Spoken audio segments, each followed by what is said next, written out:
Bareskrim Polri bersama pihak imigrasi terus mengembangkan kasus pengungkapan praktik judi online di kawasan Hayamuruk, Jakarta Barat. Sebanyak 320 warga negara asing (WNA) dititipkan ke rumah detensi imigrasi yang berada di dua lokasi, yakni di Jakarta Barat dan Kuningan. Sementara satu pelaku WNI yang pernah bekerja di Kamboja dibawa ke kantor Bareskrim. Polri akan mengusut tuntas kasus judi online dan menelusuri aliran dana maupun sponsor para pelaku tersebut. Terhadap mereka, tetap kita akan lakukan pendalaman dan pengembangan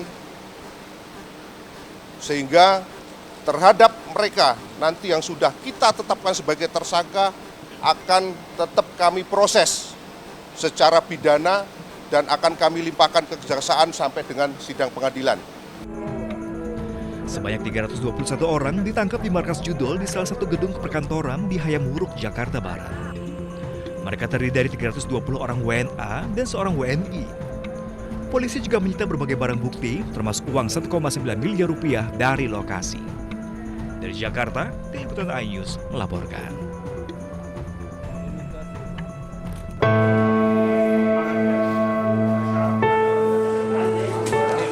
Suasana duka menyelimuti kota Sidon, Lebanon Selatan saat warga menggelar prosesi pemakaman bagi korban tewas akibat serangan di Al-Saksakiyeh. Terlihat petugas pertahanan sipil menyiapkan jenazah untuk dimakamkan. Tangis keluarga pecah saat para pelayat memeluk peti jenazah dan menaburkan bunga mawar sebagai penghormatan terakhir. Sedikitnya 7 orang tewas dan 15 lainnya terluka dalam serangan udara Zionis Israel yang terjadi di distrik Tyre. استشهد العيلة اختي وولادها اختي وولادها اختي وولادها ابنها هاني هو وولاده عنده صبيان وبنت ومرته خمسة راحوا شو ذنبن هون ما في عم بيقولوا سلاح كذابين هولي إسرائيل كذابة. Militer Israel belum memberikan komentar terkait serangan tersebut. Namun sebelumnya, juru bicara militer Israel telah mengeluarkan peringatan evakuasi bagi sejumlah desa di wilayah Tyre dengan alasan adanya operasi terhadap target Hizbullah.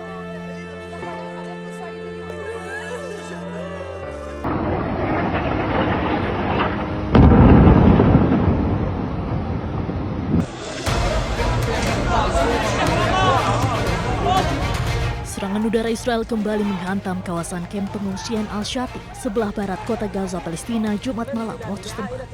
Sebelumnya Israel sempat mengeluarkan peringatan evakuasi paksa kepada warga setempat. Serangan tersebut memicu kepanikan warga. Warga berhamburan keluar rumah untuk mengevakuasi diri. Dilaporkan sedikitnya 9 warga Palestina terluka dalam serangan tersebut, termasuk anak-anak. Rudal Israel dilaporkan menghantam rumah milik keluarga Al-Adam di kawasan Blok 9 kamp pengungsi Al-Shati, Gaza. Ledakan memicu kebakaran dan menghancurkan bangunan tersebut. Puluhan rumah dan bangunan di sekitarnya juga mengalami kerusakan parah akibat dampak ledakan. Tim Pertahanan Sipil Gaza menyebut api sempat merambat ke sejumlah rumah lainnya. Sementara itu banyak keluarga kini terpaksa mengungsi dan tidur di jalan karena rumah mereka rusak dan situasi dinilai masih berbahaya.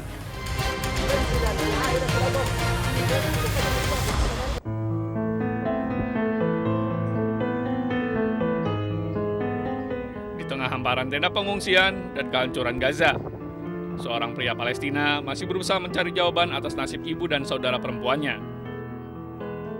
Amar Al-Aqad kehilangan kontak dengan keduanya sejak pasukan Israel menyerbu Khan Yunis 3 tahun lalu. Berbulan-bulan lamanya, keluarga ini hidup dalam ketidakpastian. Harapan baru muncul ketika sebuah foto viral beredar di media sosial. Foto yang diunggah oleh seorang tentara Israel memperlihatkan ibu dan saudara perempuan Amar berada di dalam kendaraan militer. الصليب ما كان يرد علي يقول لي والله مش معروف لسه تواصل معاهم هم عايشين أو ميتين في نفس الوقت إلا لما نزل الجيش الصورة هذه اللي هم في نقلة الجند بناء على هيك إحنا عرفنا هم إنهم عايشين. Bagi Amar, foto tersebut menjadi bukti pertama bahwa ibu dan saudara perempuannya sempat masih hidup setelah operasi militer berlangsung. Namun, hingga kini nasib keduanya masih belum diketahui. Apakah ibu dan saudara perempuannya masih hidup atau telah menjadi korban terbaru dari perang yang terus menghancurkan Gaza?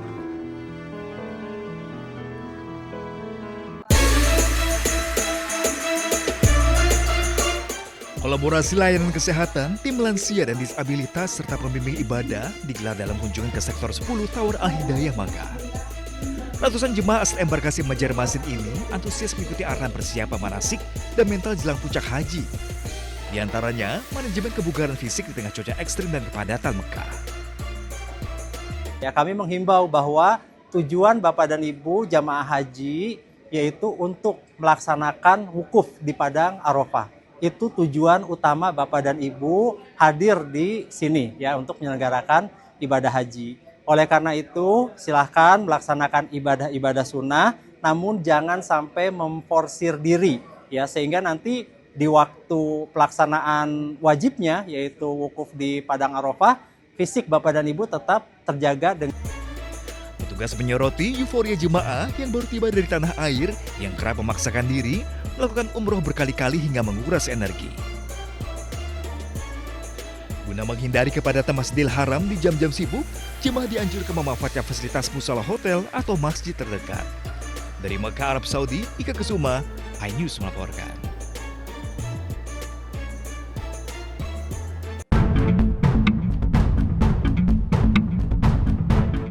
Bareskrim Polri bersama pihak imigrasi terus mengembangkan kasus pengungkapan praktik judi online di kawasan Hayamuruk, Jakarta Barat.